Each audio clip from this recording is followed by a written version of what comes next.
Michael and Pete and I are here to talk about both Agile and Lean in Miro. It's something that I was very pleased to learn more about the Agile side of things, whereas I'm more of a Lean person, but I was very pleasantly surprised by a lot of the alignment between these two approaches. And I hope some of the information we're going to share with you today will come across and give everybody some good background and some knowledge to maybe, I wish we could give you more, but we have limited time. So we really just want to share some of the stories to pique your interest and the activities we have. I think we're going to have a little bit of fun with that. So we did want everyone to learn a few things while we were working today. What we want to get across today is we want everyone to understand the origins and the intent of the Lean and Agile approaches. We want folks to understand some of the similarities and differences and ideal applications for Lean and for Agile, and then participate in these exercises. So that's our kind of learning objectives for today.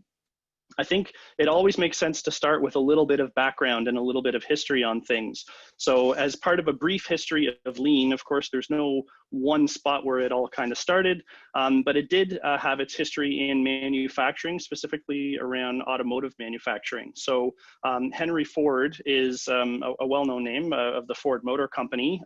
He kind of was the pioneer of mass production for cars. And so he had access to a lot of great engineers in America. And when they were pounding out the Model T, they had their production line set up, and it went just like hotcakes.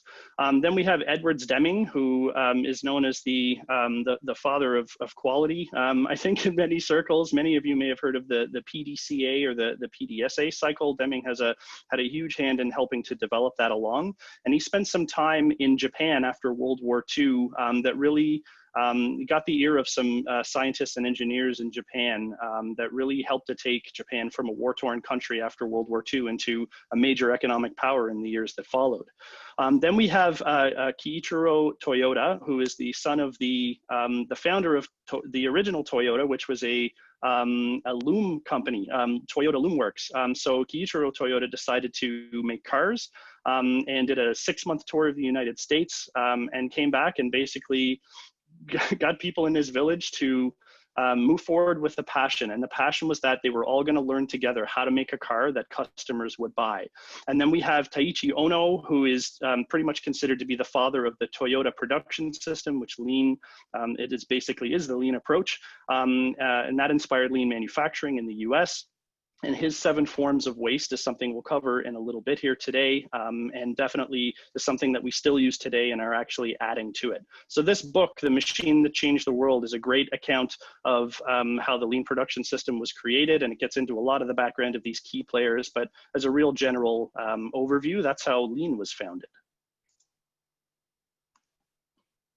So I'll turn it over to my cohorts to talk a bit about the Agile foundings. Hi everyone, I'm Pete Lim. So don't worry about looking at all the small little points here on the timeline. I'm here to talk about the history of Agile, but the point of showing this huge timeline here is to show you that when we talk about the history of Agile, it's actually quite a few things because Agile is influenced by many, many things. So Agile is considered to be, it's cross-disciplinary. It pulls from neuroscience, psychology, a lot of the social sciences, general business practices. It pulls from a lot of the same sources that Lean does, in fact. So you can see with this particular timeline, we also start with Deming, and we also talk very early about the Toyota production system. If you look up the history of Agile, you'll probably get any number of hundreds of different timelines, and no one seems to look the same. Again, it's all about what influenced Agile, but the actual born-on date for Agile is 2001. That's when the Agile Manifesto was created. So when we talk about what's inherently Agile, we're talking about that manifesto, the sets of values and principles that are in it. But if we talk about the entire history of Agile, it's what came before it that influenced it. And it's also been evolving since 2001. So there's a lot of changes and breakthroughs that have been happening since then. There's been a movement towards scaled Agile for enterprise companies. There's been, you can see Woody Zoll there talking about mob programming for those of you that work in software. There's just a lot of things that have influenced, and you can even see there Lean software development is also on this timeline. So we also consider Lean and Agile to be close brothers. Which was great. It means we got along just fine. Yeah, exactly. The main thing that I want to point out, showing again this timeline, is it's really the movement between what was once predictive ways of working to adaptive ways of working. So if we're looking at what falls within the history of Agile, it's really talking about that movement from predictive to adaptive. Back to you, John. Thanks. So there are basically 5 core principles of a lean approach, of a lean methodology. Number 1, of course, is to define value. And I believe this aligns very closely with Agile. This has got to be from the customer's perspective. And I'll talk a bit more about what customers are generally looking for. But one of the main tenets of the lean approach is certainly giving the customers what they want. We need to understand the value stream. So that's the flow of information and the flow of materials as it goes through our systems. Helping to understand that can help us to find out where the bottlenecks and choke points are. We want to focus on flow, which means we want to keep things running through our process, not bottlenecking, reduce all the forms of waste that stop us from flowing through our processes. It's not always possible, but it is something that we try to do. Where we can't have flow, we definitely want to set up pull, where we're only producing what is required and when it's required. And this keeps us from having large stores of inventory, which costs a lot of money. And we want to strive for perfection. And this is, there are definitely laws of diminishing returns to consider here. Once you get a process so efficient, it's not really going to give you returns to make it even more efficient than that. But the tenet is still there. We want to focus on making things as good as we can. So striving for perfection means we're just going to have that never-ending pursuit for that. And our focus is really keep it simple, remove complexity, and attack waste. Over to you guys. Well, hi, I'm Michael de la Maza. As Pete mentioned, the born-on date for the Manifesto for Agile Software Development was in 2001. And here in the center, we have the 4 values in the manifesto. So the manifesto consists of 4 values and 12 principles. The first value is individuals and interactions over processes and tools. And it just consists of these 4 values and 12 principles. Now, there are practices that people implement in order to live up or further these values and principles, but those practices are actually not part of the manifesto itself. So what that means is that Agile will look different in different companies and organizations. So the people that you see in the upper left-hand corner, those are the people who created the manifesto. It was created at a ski resort in 2001. Now, Agile started off at the team level in software development, but it's spread throughout the company. So the yellow bubble there notes that it's spread horizontally from function to function. So sales, finance, HR, every functional area now might be able to apply the Agile values and principles. And it's also gone all the way up the organization to the C-level. So in the lower left-hand corner, there are 2 cover articles in Harvard Business Review that have been published just in the last 18 months, both of which talk about Agile. So if you're interested in looking at the full Agile Manifesto with the 4 values and the 12 principles, we've created a 1-page download for you on the right-hand side that contains the entire manifesto on that 1 page. Great. So in Lean, we talk a lot about systems and processes. It all kind of comes back to scientific thinking. If anyone remembers back to school, where we may have a problem or a solution that we want to come up with. And so we form a hypothesis, we do some testing, we analyze our test results, and then we see if we've proved our hypotheses or not. If we haven't, we might come up with a new hypothesis, or if we have proved it, we might run more experiments just to confirm that the hypothesis will still be valid in different circumstances. So this very much describes where Lean is trying to get to. So we have on the left what you think it is, and so this is just meant to represent a very basic process with process flow shapes that we don't even really use too much, but it still gives you an idea. The middle represents what it actually is, and here it's just far more complex with many logical loops that go around and leave people scratching their heads. And what we'd really like it to be is a very simple one-piece continuous flow. So Lean really aims to close the gap between what's perceived to be and what it should be. So again, we want to attack the waste, all these loops, all these unnecessary steps, unnecessary approvals. We would go into an organization and start asking questions on what is the value added for the customer by having some of these steps in. And if we don't have a good answer for that or can't justify it, we would start to remove some of those steps. And so the way we do it, I mentioned before, we had ONO 7 wastes. So that's waiting, overproduction, rework, motion, processing, inventory, and transportation. So usually if you have some of these things built within your processes, they're not really adding value to your customer, and so could be considered waste. So those would be the areas we'd like to attack first. And as time has developed, it's been 70 years since ONO had developed these 7 wastes. Now we've got the waste of human potential, the waste of inappropriate systems through technology, which is one of the banes of my existence. And I'm sure everyone has had an experience where an organization has installed a system because it did some really cool things, but we don't end up using it to its fullest potential. And if we had a broken process in the first place, we've now put a system and systemized that broken process, which just is adding huge layers of complexity. So that's a big one for me. And then we have wasted energy, resources, customer time, and the waste of lost customers as well. Back to you guys. Great. So previously we mentioned that there are 12 principles in the manifesto, and at least 3 of them talk about the flow of work. So I'm going to go through each of those and just describe some of the practices that are associated with them. So the first principle is deliver working software frequently. So here the idea is that we don't want all of the work to start and not produce any value. So we want to deliver the software and minimize the work in progress. So in the lower left-hand corner, you see this tweet that says, lowering WIP is the biggest impact you can make. The second principle is that business people and developers must work together daily. So the goal here is to minimize the amount of wait time. And so one way that those two coordinate is to use a task board, which I'm sure many of you have seen. And you see an example of that in the middle at the bottom. And the third principle is that Agile processes promote sustainable development. So sustainable development, sort of the happiness of the team, is a leading indicator of the flow of work. If the team is unhappy, it's likely the case that the flow of work is not going to go as desired.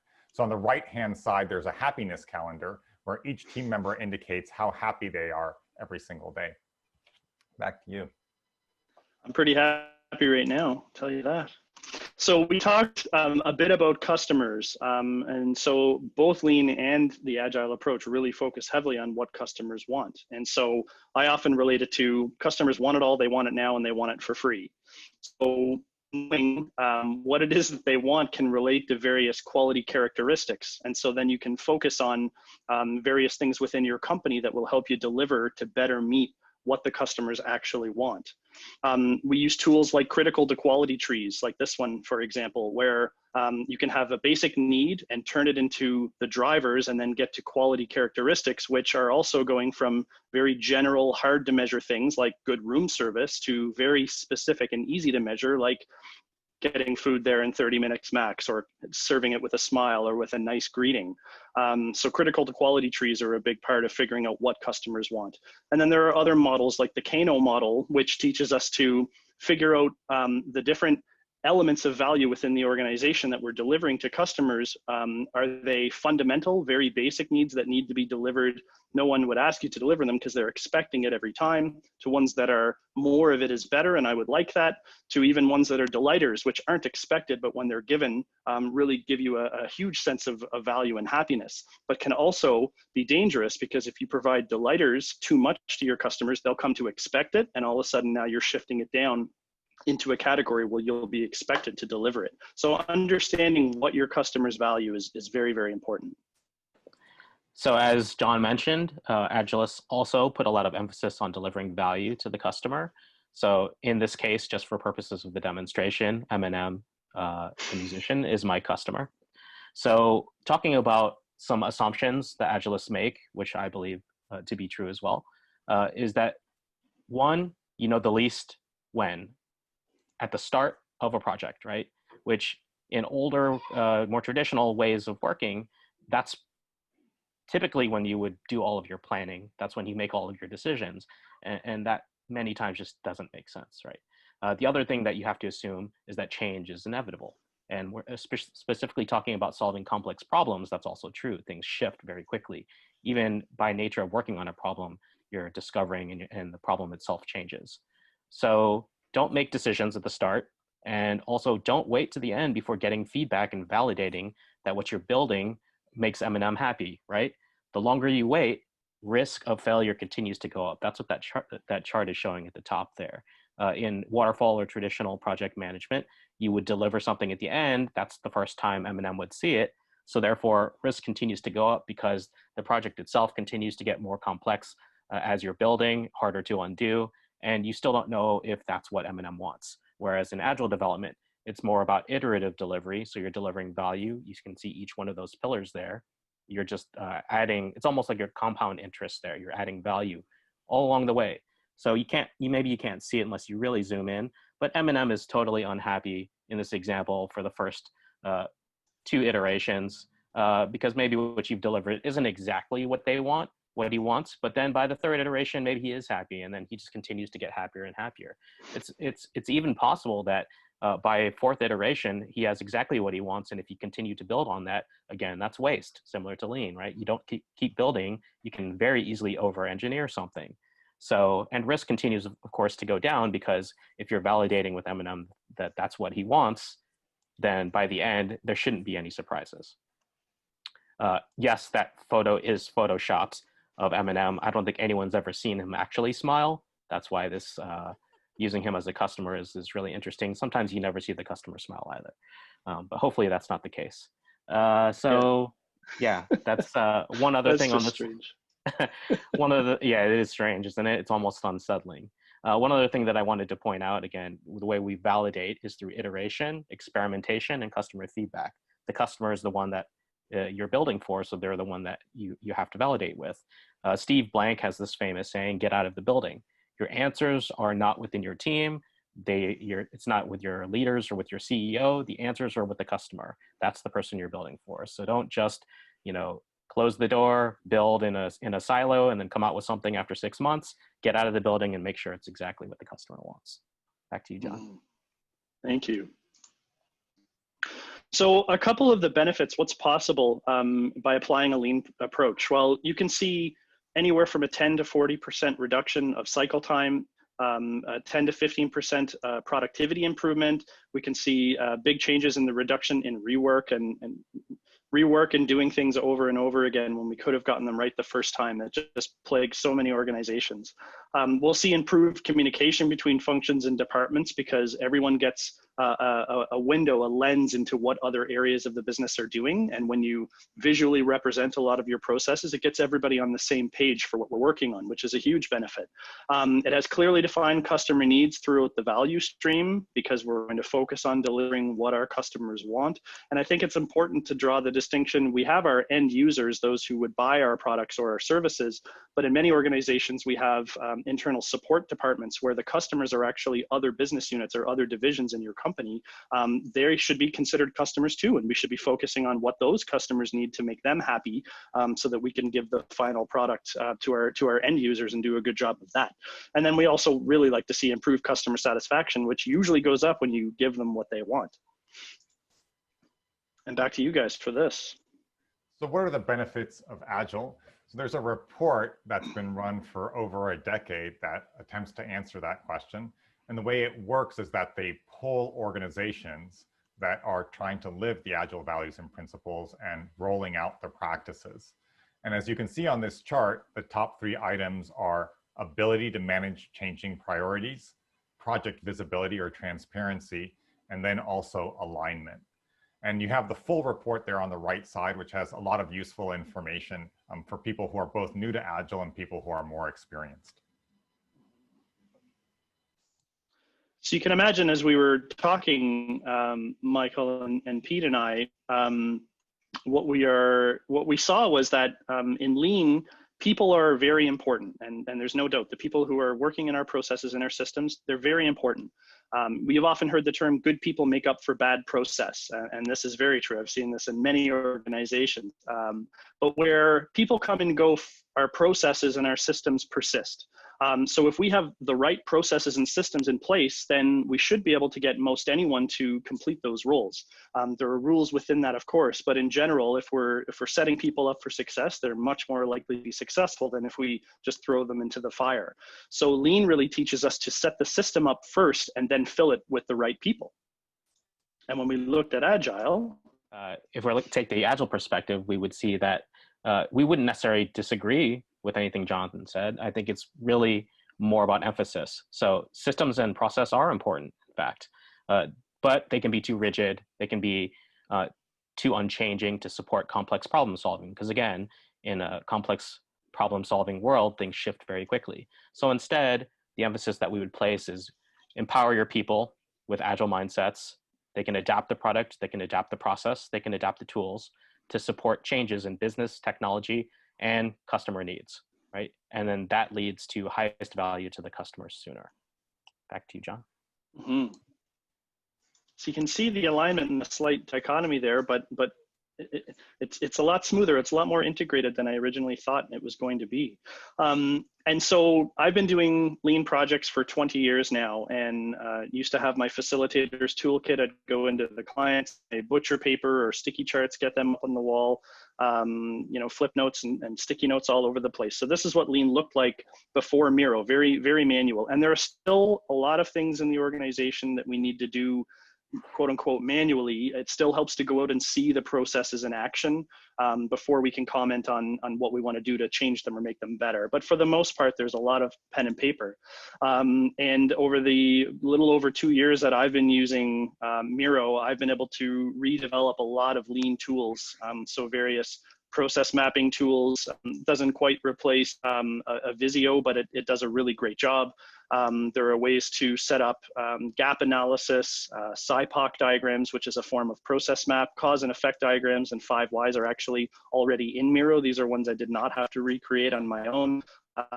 There are pick charts, implementation plans, a lot of tools that I'm creating more of every day, and I hope that a lot of the Miro users are going to be sharing in very soon. I'm going to share some of these in the Miroverse, and I hope to see more coming because from my experience so far in Miro, it is a perfect platform to carry out lean projects and make sure that everyone's working together and collaborate. And the Agile world was very similar to that. So we used to take over hallways and throw paper airplanes down them, and we had conference rooms and we put sticky notes up on them. And most importantly, we would have 3-alarm chili in the cafeteria with our teammates. Now, Agile after Miro looks like this. So these are actual templates and boards and with real data on them. And so the one on the left side is based on a template that's built into Miro for doing a particular type of retrospective called the 4Ls retrospective. And the board on the right is actually the board of the people solutions team at Miro, which is the team that Pete and I are on. So after this was, everybody please keep in mind, a very high level overview. We're trying to be respectful of time. So we did have quite a bit of discussion though, is one better? And really what we came up with is, let's have both. Let's mix it up. So it seems that Agile thrives in uncertainty. If you've ever heard the term greenfield development, building something brand new, it's best used in creation where nothing existed previously, whereas Lean excels in existing systems and processes. So it's best used to take something that exists and make it even better. Can you use Agile to do that? Yes. Can you use Lean in a greenfield to come up with something new? Yes, you absolutely can. It just goes to show that these approaches are very aligned, and I think a lot of the tools and techniques can be interchangeable to reach the common goal of delivering value to the customer at the end of the day. And you'll see we're going to play this game called the Delight Game. And I'm sure you're tired of hearing us talk to you. We don't really like talking at people. The best way to learn something is to actually practice it. So we're going to have a couple activities, as Annie mentioned in the beginning, so that you can actually try your hand at some of these things we're talking about. So the Delight Game, you'll see this chocolate bar as an indicator of what we're going to be building. We're going to be building chocolate bars, and we're going to be breaking you off into groups. And hopefully the groups are going to be somewhere between 5 and 10 folks. If you don't have video available, that's okay. We've created this activity so you can just do it all verbally. And I'm just going to quickly go over. You would have a couple learning objectives: learn to deliver value continuously using shippable product in short iterations, learn how listening to customer each iteration shapes your product. And then there's a set of instructions there, 1 through 6, that you'll follow along. And it starts with picking a product manager. So then to the right of your instructions, you'll have a board that you work from. And the way that you pick items in each iteration is just by selecting, dragging, and dropping that item onto the line. So it's as simple as that. So your product manager should be somebody that can actively move and manipulate assets on this board. Everyone else, it's okay for you to just speak. So it'll take 10 minutes to do this activity. Then we're going to bring you on back. If you finish ahead of time and you've created your chocolate bar, then come on back to the main room. We're going to have a debrief anyways, and we can start talking. So whenever you're finished, come on back, or we'll pull you back after 10 minutes. I am back here, and let's talk a little bit about the debrief. I think some folks are going to be joining us in just a few seconds if they're still working. But if you were to go down to the bottom right, there'll be a little debrief square, and you can follow along with the questions. The first thing I want to ask is, does anyone have any thoughts on how it felt to be the product manager in this exercise? Anyone that's here can speak. Easier than I thought. Yeah. And But in what way? then again, I wasn't the product manager. Ah. Anyone else have any thoughts on that? I thought I was just trying to manage some hotspot opinions in my room. I wanted some data to tell me what customers were going to respond to. You're not calling us cats, are you? I did not call you cats. I called you piggies, but I didn't call you cats. And anyone that was a customer, how did it feel to be a customer or a stakeholder on this exercise? Any thoughts on that? Confusing. It was confusing? Nice to be listened to. Yeah? That was interesting, except for the bacon with the chocolate. Great. What do you think would happen if we asked you to select multiple choices in each iteration? I think in some cases people did that anyways, but if we actually had you select, say, 3 choices, anyone know what, or have a guess at what they think would happen? Combinations of different ingredients. Yeah. That can be overwhelming. Might taste bad, really bad. Yeah. Yeah, I think we had a couple questionable ones ourselves in our group. Yeah, so hopefully what you're thinking or how you felt was that as a product manager in this exercise, maybe you were a little overcome with choices. There was a lot of stuff, there was some tension there. But getting feedback from your customer helped reassure you that what you were delivering in each iteration was what they wanted. How it felt to be a stakeholder, I heard nice to be listened to. That's common, right? Sometimes customers feel like they're not listened to, which is a terrible thing. What would happen if we asked you to select multiple choices? This is the reason we do short iterations, right? The more you try and tack on for each iteration, the longer it probably takes, the more likely you are to build something the customer might not actually like once they taste it. That's one of the reasons that it's great to get immediate feedback, is even if the customer thought that it sounded good, by putting the product in front of them, they actually get to taste it. In some cases, like whether it's a chocolate bar or anything else, they don't actually know what they want until they see it, taste it, touch it, see it, whatever it might be. And so that's a very important quality. Then, as you saw, each iteration was actually delivering value to the customer. So you got to eat a chocolate bar first, then you got to eat a chocolate bar with a filling, then you got to eat a chocolate bar with a topping. It's not like you had to wait for 5 iterations and a nice fancy name and a bow around it before you got to eat chocolate. You got to eat chocolate right after the first iteration. So you're already getting value. So this demonstrates how iteration and feedback allows for product discovery, better value to the customer faster. It's also a complicated but not complex problem. I wanted to point out, building chocolate bars has been done. We have tooling around it already, so I would consider it complicated. But in the world of building software, building ideas, that's a complex problem. You can see how doing an exercise like this gets even more complex. So I will then turn it over to John for our second activity. For sure. And I'll pull everyone over to where I am. And as I'm just setting up our chocolate bar experiment here, this assumes we've picked a chocolate bar and we're getting ready. We've actually been delivering it to our customers, but our customer is upset because they are not getting enough chocolate bars.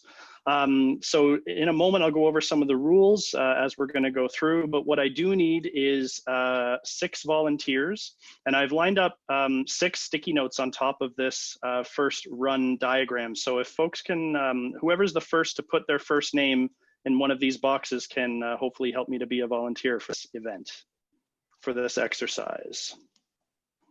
Excellent, thank you, thank you. Would win a chocolate bar. Yes. So if you, on underneath where you've written your sticky, you'll see different stations, A through F. If you can just hover your mouse over those stations and kind of await the instructions here. So basically at station A, which is our warehouse, we have a factory warehouse full of chocolate bars. So what we're gonna get the person who's volunteered, it looks like Robert, to be at station A. If everyone's looking at my shared screen here, this will be a little bit easier to understand. I'd want you to take a hold of the first chocolate bar here, and I want you to drag it up to the second station at B. Once that reaches the B station, whoever the volunteer at B is gonna grab that bar, move it to C, C is gonna move to D, and we're gonna keep going along like that until we reach our customer. I'm gonna time us for 1 minute, and we'll see how many bars we can get to the customer using this process. And this first run will just basically be like our test run, so we can set ourselves a little bit of a baseline for how we're doing. So as folks are running through here, it's a little bit difficult to see things, so we have to zoom in, and dragging things along the line can be kind of difficult as well. So this is really meant to simulate how processes can be slowed down by unnecessary movement of materials. So if this was moving a product down the line, having these backlogs at the various stations, we would need to have space for them, or they would just simply be increasing as a backlog in our work system. So let's try this one more time now that everybody has got a little bit of experience under their belts. I'm just gonna unmask this next phase. Okay, so if I time us for a minute again, if the same crew can come in and start moving. Okay, so I'm gonna set the timer for 1 minute again. Let's see if we can beat our previous of 0. Ready? And mark, get set, and go. This is great, we're doing much better this time. Okay, I'm gonna let a few more seconds go, because even though I started the timer at a minute, it kind of ticked down 10 seconds. So a few more seconds, we'll go 5, 4, 3, 2, 1, and we're done. Okay, so how do we do that time, Kim? It looks like we got maybe 4 bars. Yes, I got. That's good. That beat our first of 0 or maybe 2. I didn't see that you had dragged them over into the grid. Okay, so this process has obviously got a lot of issues, and because this is a very simple exercise, hopefully these issues are noticeable to folks. So before we get into how to solve all this, let's do a third run where our manager, who is me, has put a few improvements into the system. And I use improvements with an open quote. So here we've moved our packaging B station closer to the warehouse, and the delivery station is now closer to the customer. So now we should really be able to get a bunch of chocolate bars through our stream much faster than before. So once again, I'll set a minute timer, and we'll see if our team can do any better in this one. On your marks, get set, go. But really interesting for those of us observing is the backlog building at station B. And this is no fault of the lucky individual at B. I'm sure they would come into work every day looking at that backlog and just kind of want to go right back home. Okay, our time is ticking down. We've got a really big chocolate bar now. All right, and we'll call it a game there. So let's look at what happened here now. So we got all of our bars out of the warehouse. So the warehouse manager is very happy, but our packaging station is absolutely not happy. And then it was hard to get things to flow down the line. So Kim, did you notice a result at the end? I guess we did get a few more bars through. Yep, so 7. some things seem to work better. So next, what I was hoping to do, I'm just very conscious of the time. I was gonna hope that we could have a little bit of a brainstorm around how to make the process better. But I took the liberty of taking a guess at how we would improve the system. So instead of brainstorming, we're just gonna skip right to the run number 4. Where we have a very close together optimized process. And I'd like our volunteer team to do this just one more time for 60 seconds, and we'll see if we can beat our best of, what was it, 6? Yeah, see if you can beat our best of 6. So I'll start the timer. On your mark, get set, and go. So I know that everybody was thinking it to make this process flow more smoother. We moved our stations closer. This removed many of the wastes in our system of unnecessary transportation, unnecessary waiting. Our customers were getting their bars delivered quicker and in a higher volume. And we know from the exercise before, from the Agile exercise, that this is exactly the bar they want. So I would say, you know, there were lots in the customer bin as well as the ones that got pulled over into the results bin. I think this is a pretty lean process now. So congratulations to everybody who got to participate in that. And you're now lean experts. Go back to your organizations and just move the boxes closer together. It's simple, right? So a simple outline, but hopefully gets the point across for you. Yeah. So I think that's it for us. We'll turn it back over to Annie, and I know we're getting close on time, so we'd be happy to take some questions and stick around a little bit longer if anyone does want to have more of a conversation, but we also want to respect everybody else's time. So back at you, Annie. Mm-hmm. So any questions from folks that we could squeeze in while we've still got Michael and John and Pete here? I might ask a quick question, if that's all right. Absolutely. Just because, so I participated, and actually like I said, I did my first little exposure to Miro yesterday and came back for more today. In thinking about using this with my team, I guess one of the things is, how do you sort of ensure that folks are, so I myself was guilty of grabbing my chocolate bar and playing on that, you know, on the tablet, on the canvas over there that had all the different chocolate bars, and adding my dots and stuff while the presentation was also going on. So what can you do to sort of, if necessary, encourage the interaction, but also make sure that folks aren't so distracted that they don't sort of hear other good information, since we all know that we aren't as good multitaskers as we all think we are. Well, and I think there's going to be a variety of ways there too, Cindy. It's that function where you can bring people to you. Is if you're on that kind of an account, it needs to be a paid account before you have access to that function. That's one piece of it. Lots of times too, you saw the way John did it, that he masked some of those events so that he masked the different steps. And we've seen a variety of presenters that do that kind of help, you know, reduce the distraction part for folks. And another key piece too is, especially when you're working in a team, it's coming up with those team norms and agreeing what you guys as a group will work for you in your collaboration. Because, you know, you want to have conversations about how are we going to do things synchronously and how are we going to do things asynchronously. I found different teams have different dynamics, and, you know, some like all to work together. Others would prefer to only come together for a particular meeting or a particular result, and then go and work independently and come back and just review results. So sometimes it depends on the activity that you're doing too. Like lots of times I'll get folks to, I'll set up a retrospective and get them to do their brainstorming around the retrospective independently. And then just come back as a group when we want to do some root cause analysis or group those things together, vote on our priorities. So, you know, a lot of people are zoomed out, so they don't want to be in meetings all the time. Does that help, Cindy? Yes, Yep. very much And I so, think I would even mention that very soon Miro's kicking off an initiative to enhance and add more features focused for webinars and facilitating. And so there's going to be more features introduced soon, surely. And a few suggestions I'm already going to have as I've learned going through this exercise would be, one, the ability as the facilitator to very quickly just turn off editing on the board, stop anybody from making any changes so they can focus. And the other would be a forced bring everybody to me or presentation mode where nobody can do anything. Their screen on Miro is just strictly showing what I want to show them, then open it back up. So surely those kinds of things are going to come out soon, hopefully. Good point.